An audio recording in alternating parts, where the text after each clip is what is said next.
The question is, what about information? Well, it's a very interesting topic because if you have an empty CD that has no information on it, you weigh it extremely precisely, and then you load it with the maximum amount of information you can put on it, weigh it again, the weight is exactly the same. So this establishes that information is non-material. It is not something that is physical. Information is non-material, non-physical.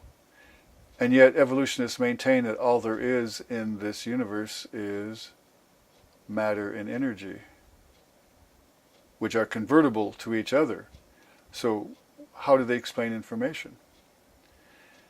Well, this is especially interesting because information does not arise from matter. Matter cannot give rise to information. Matter we use to store information, whether it be ink on paper, whether it be chiseled stone, electrons in a hard drive, paint on canvas.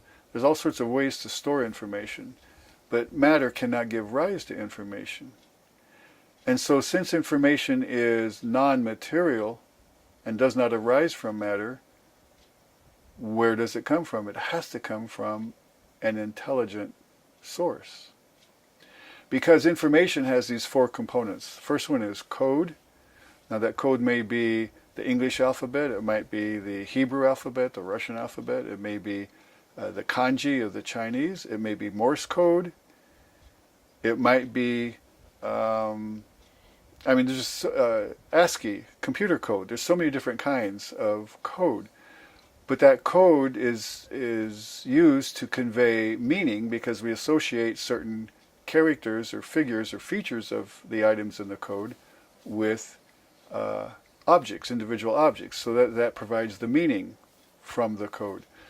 Well, the code and the meaning are then used to convey an expected action, which, when properly carried out, accomplishes the intended purpose. This is the essence of information. And so we understand that information has to arise from an intelligent sender. But not only is there the sender, but there has to be the mechanism, the receiver, to decode the information to be able to use it.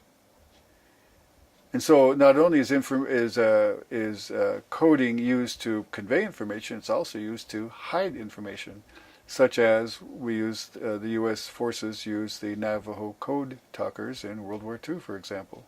Or the Germans had their Enigma code machine to hide information from us.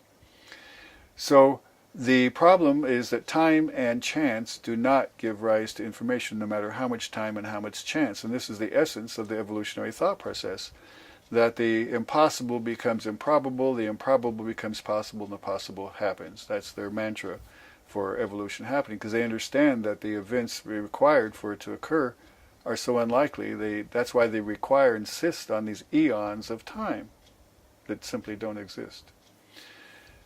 So with the combination of having to have an intelligent sender and the receiving mechanism for information, it has to come from a greater intelligence. And one of the things that is so intriguing to me is the individuals who dreamed up the SETI project, the Search for Extraterrestrial Intelligence, the system of radio telescopes put around the world to receive radio signals from ET out there. They themselves said that any day now we're going to receive a tiny coded message, quote, end quote, which means that there had to be an intelligent sender out there. So they use that thought process in one aspect of their thinking, but deny that the greatest code ever invented, DNA, came from an intelligent sender, that it happened by random chance events. So there is truly schizophrenia going on here. And to top that off, what's very interesting is scientists are now realizing that DNA is the best way to store information today, and are starting to utilize DNA to store information. And so how do you think about computers and computer systems? Did they evolve and create themselves? No.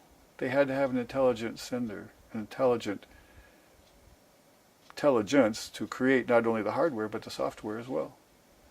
So information is a fantastic way of explaining that the God of the Bible had to have created everything in the universe.